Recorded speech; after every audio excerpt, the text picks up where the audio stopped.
Bora te atualizar agora sobre o novo diretor executivo de futebol do Vasco. Cruz Maltino anunciou na noite dessa segunda-feira a chegada de Admar Lopes, português, com trabalho à frente do departamento de scout no Porto, no Mônaco e no Lille, e mais recentemente como diretor executivo no Boa Vista e no Bordeaux.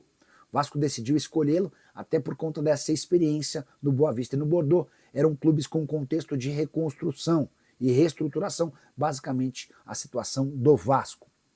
Importante destacar que o Admar Lopes conhece o futebol brasileiro, especialmente por conta da passagem dele como scout em outros clubes. Ele olhava demais futebol no mercado na América do Sul, e é legal contar também que o Admar foi o responsável por levar o Léo Jardim para o Lille, na França, e depois para o Boa Vista em 2021.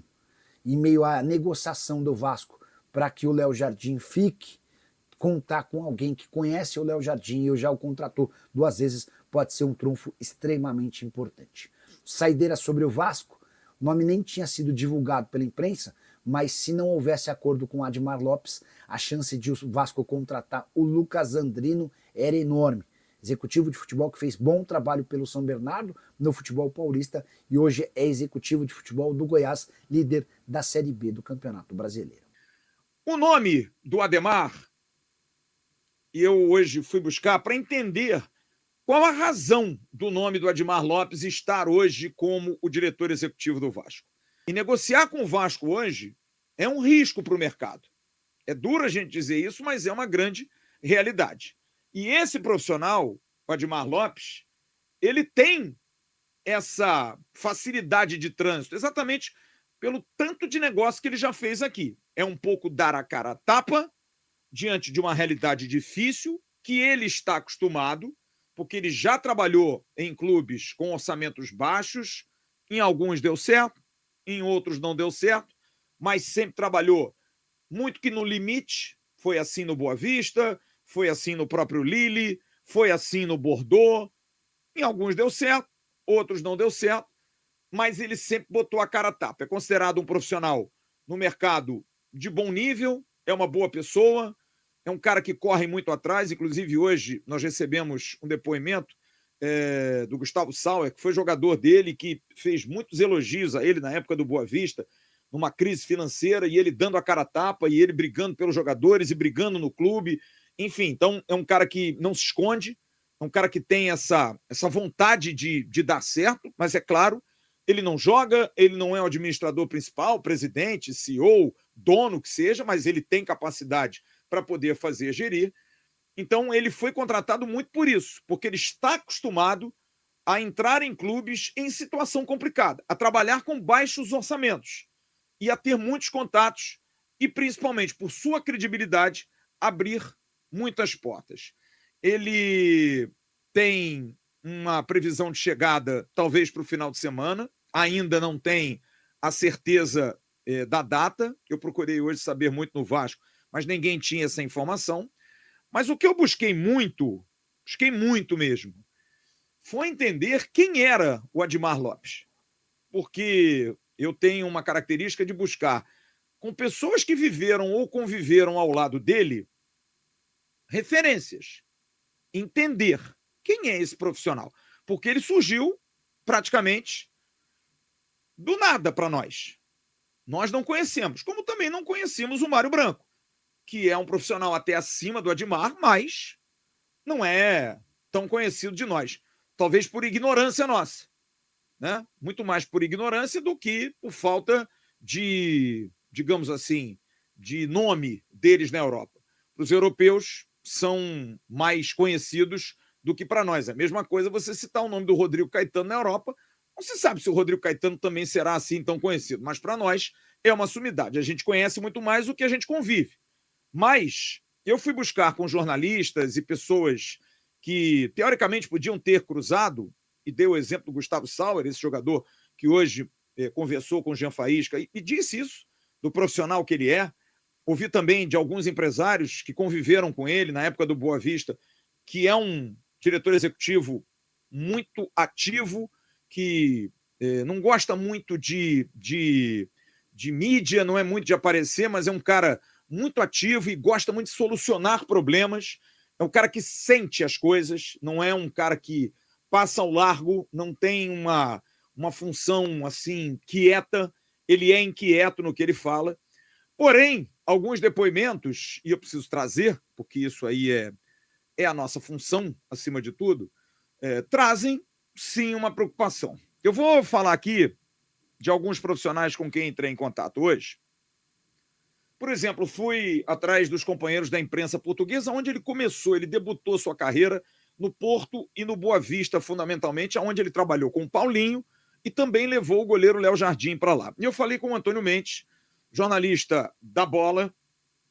Em Portugal ele não é muito conhecido, é engraçado isso, ele não é um profissional muito conhecido, mas o depoimento do Antônio Mendes eu faço questão de trazer aqui. Ele me disse: Flávio, honestamente não sou a melhor pessoa para falar sobre ele. Nunca privei de sua intimidade. Apenas conheço o currículo desportivo, como toda a gente. No Boa Vista, clube que cobri com regularidade, quando ele lá estava, ele ficou por pouco tempo. Praticamente só ajudou a montar o plantel na altura e depois saiu para o Bordeaux. Aí percebeu-se que tinha uma relação estreita com o Gerard Lopes, empresário que tinha a maioria do capital social dos dois clubes, tanto do Boa Vista como do Bordeaux.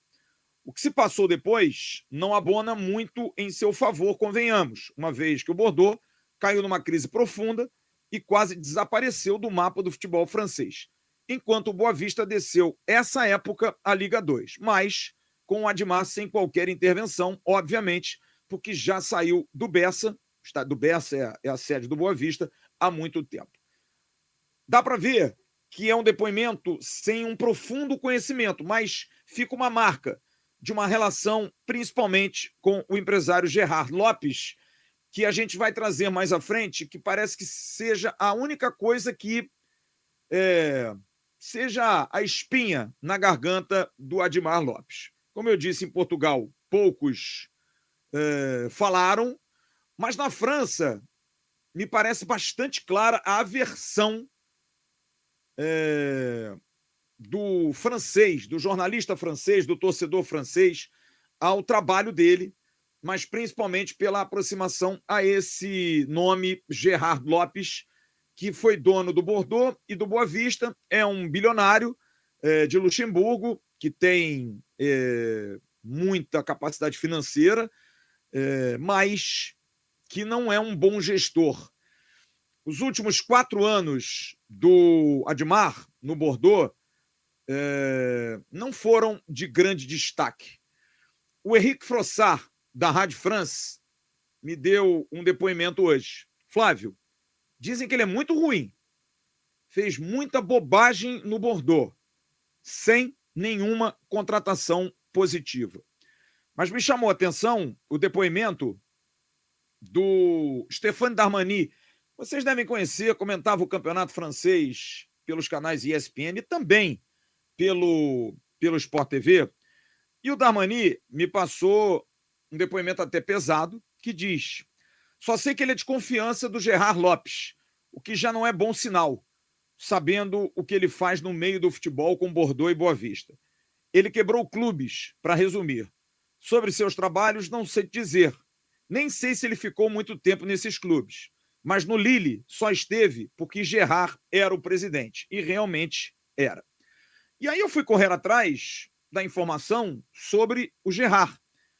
E me chamou a atenção porque realmente a relação era muito forte.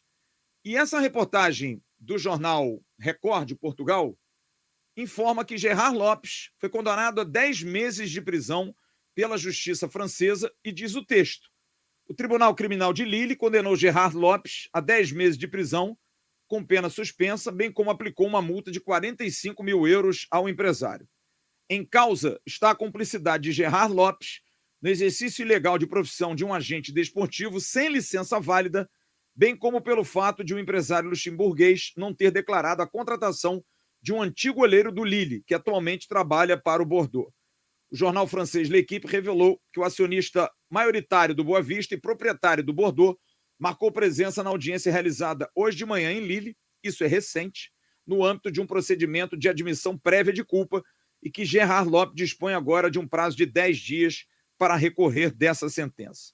É quase unânime que a relação de Admar com Gerard é muito grande. Os últimos trabalhos do Admar foram muito ligados a esse rapaz, a esse senhor, que eu diria está muito queimado na Europa. Pode ser que o Admar, e eu ouvi hoje de alguns jornalistas, que as pessoas possam estar dizendo, olha, o que ele fez foi sair fora desse cara, porque ele não é um cara confiável. E o Admar quer dar um salto.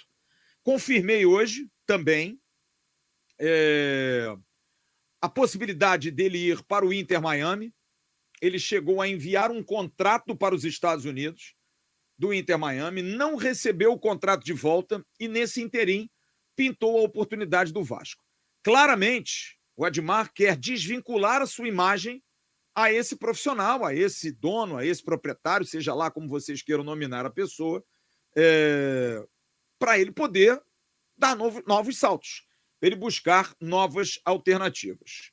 No Vasco, eu até cheguei a comentar e levantar isso para algumas pessoas, mas ninguém comentou. E, como eu disse, no Vasco é uma expectativa em breve de que ele chegue e já comece a trabalhar. Não tem que fazer mudança nem nada. Fim de semana, como eu disse, é bastante provável a chegada dele. E ele já vai ter trabalho, né? Porque ele vai precisar enxugar elenco, ele vai precisar, com um orçamento reduzido, buscar jogadores, vai ter que conhecer a estrutura do clube, mas já vai ter uma boa notícia, porque foi algo que foi, inclusive, dito pelo próprio Carlos Amodeu, era uma promessa de poder resolver a questão envolvendo Dimitri Payet. E hoje saiu a rescisão de Dimitri Payet. Payet está definitivamente fora do Vasco e é uma brecha de R$1,5 milhão por mês, além de também mais uma vaga de estrangeiros, sem o Payet. Então, mais brechas sendo abertas, mais possibilidades de negócios de vendas e até de empréstimo, e a prioridade pelo contato pleno do Admar Lopes, e a gente fala aqui de Falcão Garcia, Rames Rodrigues e muitos jogadores brasileiros que ele levou para a Europa, é focar nesse mercado sul-americano.